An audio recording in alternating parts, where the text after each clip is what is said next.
Okay, we're going to try this and see how it does with this sliding. Today is section 1.3. Yay, you've made it through 2 whole sections now. All you have is the whole rest of the book to do. We'll be doing good. So today for section 1.3, we're going to talk about positive, negative numbers and the real number line. So when we have a number line, we always put our little arrows on it to say that it keeps on going.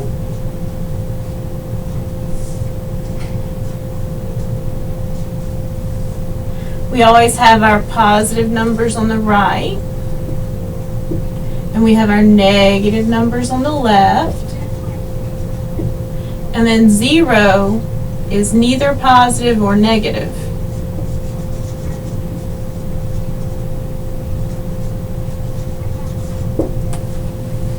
So it doesn't get a sign. If you see positive numbers in the book, they're not going to have a little plus next to them. We assume that if the number is there, that there's a plus there. It's just an understood positive. But every negative number needs to have a negative in front of it. So now we need to talk about typeset. Your book, as do most books, have an issue with typesetting. So they can't write a -2 up here. Back in the day, they couldn't write a -2. Some typesetters can now. But because they want to make sure you understand that this would be like 3 minus -2, they'll put this -2 in parentheses so that you'll see that it's a -2 and not a -2, because they don't want you to get confused about whether or not it's positive or negative or a minus or a plus. So they'll go ahead and put it in parentheses. Even if this were a plus sometimes, you'll see that in parentheses, just so you can understand that it's a -2. Those parentheses aren't telling you to multiply. And those parentheses are just saying this is a -2. So don't want you to get confused about typeset in the future.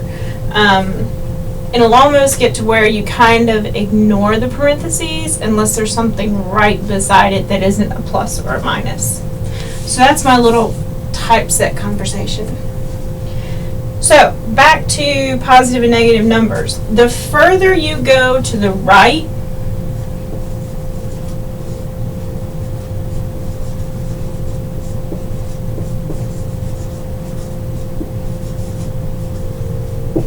the larger the number.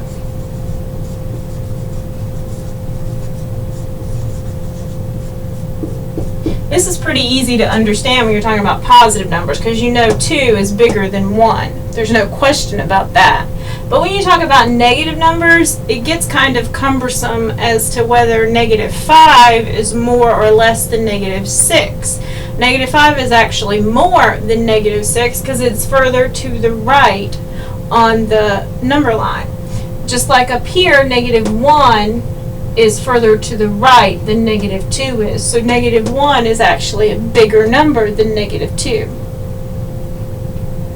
-2 is smaller, even though it means there's more debt.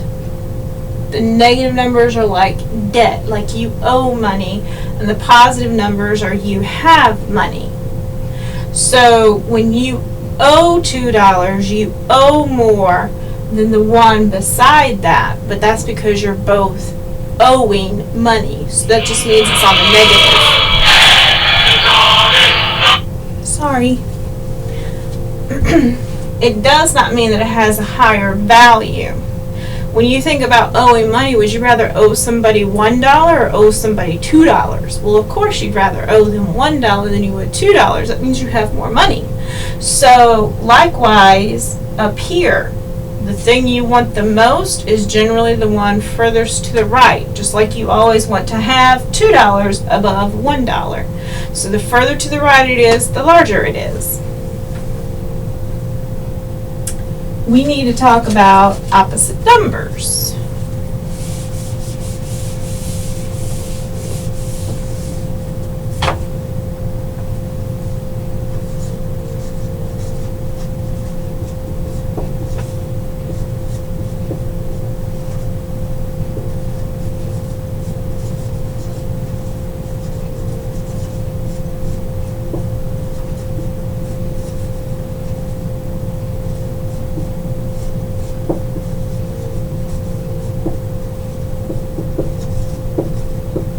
Opposite numbers are the same number with the different sign.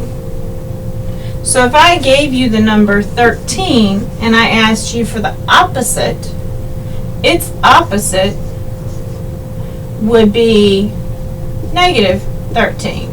Likewise, if I gave you negative 13 and asked for the opposite, its opposite would be a positive 13.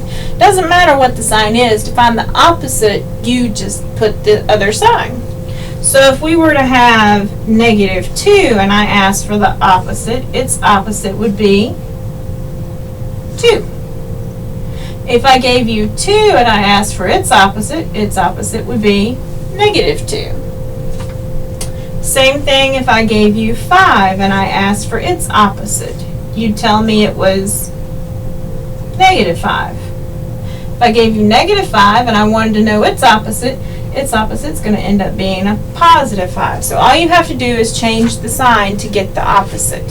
This is important because sometimes they're going to have a multitude of negative numbers. So they might ask you for the opposite, because that's how it would read if it's the very first thing. The opposite of the opposite of negative 2. The opposite of negative 2 is going to be a positive 2, and then the opposite of that positive 2 is a negative 2. So you have to pay attention. Sometimes they'll throw a whole bunch of them out. Now if you've been doing this a while and you're ready for this kind of move, you can always say a negative times a negative times a negative is going to end up being a negative because there are 3 of them. 3 is an odd number, so that means it's going to be a negative. If it had been an even number, a negative times a negative, that'll end up being a positive. That's why here we got a positive 2 out.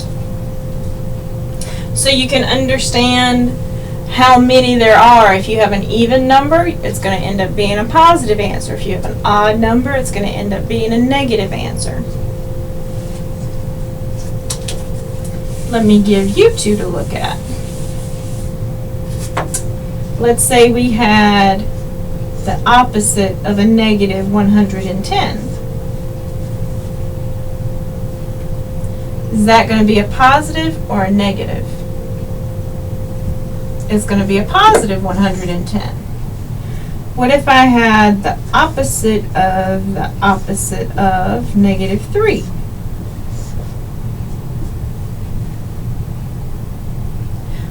Well, that's got 3 of them, so that's going to be a negative 3. Because a negative times a negative is a positive, and a positive times that negative will make it a negative. So just need to make sure you understand when you have multiple signs, you need to be able to find the opposite of stuff. They're going to use this word opposite numbers quite a bit in the first couple of chapters, and then they'll quit using them all together. They just assume you understand that kind of concept. So are we good with this? Excellent. Of course, I wouldn't be able to hear you if you said no, but we can pretend it sounds good for me to ask. Okay, let's talk about absolute value. I'm going to switch colors now.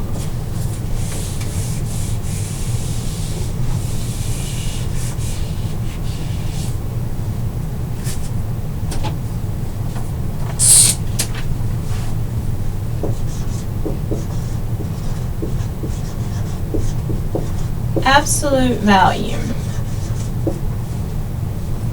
is the distance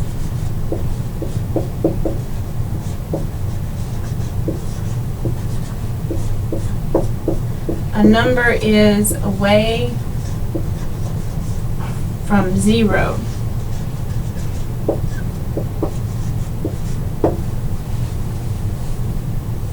So if we were talking about the symbol for absolute value are these 2 big bars. Those 2 big bars, that's your symbol for absolute value.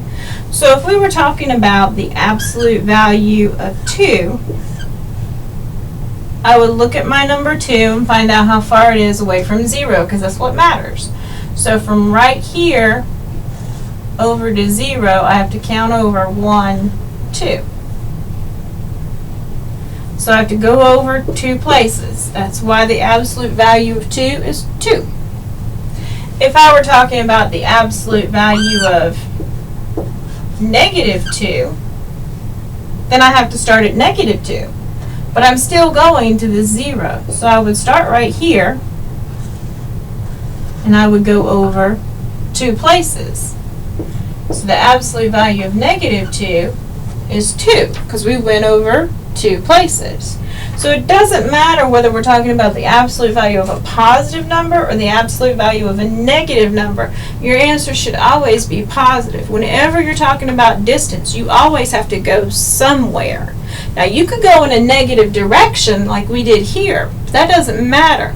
What matters is how far you went in that negative direction. You always go somewhere.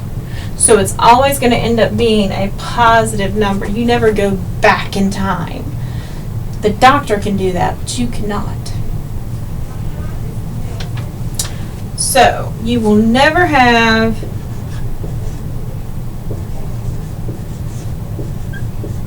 a negative answer.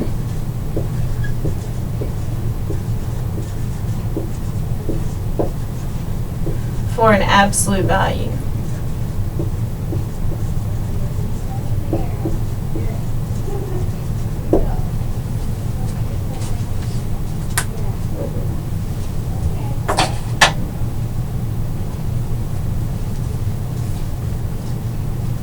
Okay, so let's talk about classwork. I know you're thinking we're done already. Yeah, we're done already. We don't have to do all these 20-minute and 30-minute lessons. Some of them are going to be real short. So, you never have a negative answer for absolute value. We've demonstrated a couple of those, and I bet you already knew how to do them anyway. So I don't need to worry about that. Classwork. This is the stuff you have to do and then take to your mom so that she can check it. On page 14, down at the bottom, you need to do numbers 2 through 12 even. That's it. Oh, that's not it. Sorry. And then on page 15, you need to do numbers 16, 32, and 38. That's what you take to your mom and have her check. Once she checks those with what I've already given her, then you'll be able to go ahead and do your homework.